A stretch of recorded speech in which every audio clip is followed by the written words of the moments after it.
A ceasefire imminent, ministers of the Bosnian warring factions, NATO nations and the contact group have a mammoth job ahead planning the reconstruction of post-war Bosnia.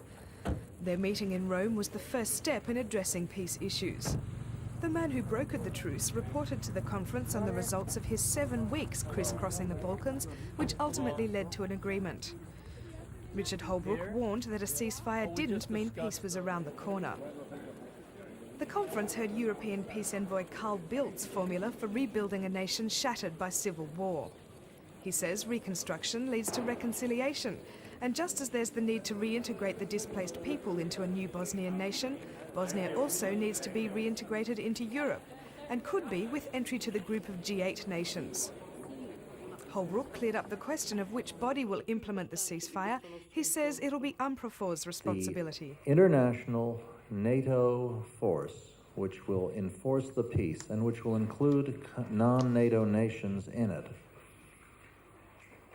will only come in after a peace is reached. No mention was made of extra US troops for the duty. There's favourable local reaction in Belgrade to the ceasefire and a welcome change in tune from the man who for so many years was seen as the biggest aggressor in the Bosnian conflict. 5 years ago, now we can possibly correct all of mistakes that have been done during the destruction of Yugoslavia. But with just days to go before the ceasefire, the warring parties are locked in a last-ditch grab for territory. The guns continue to roar across Bosnia.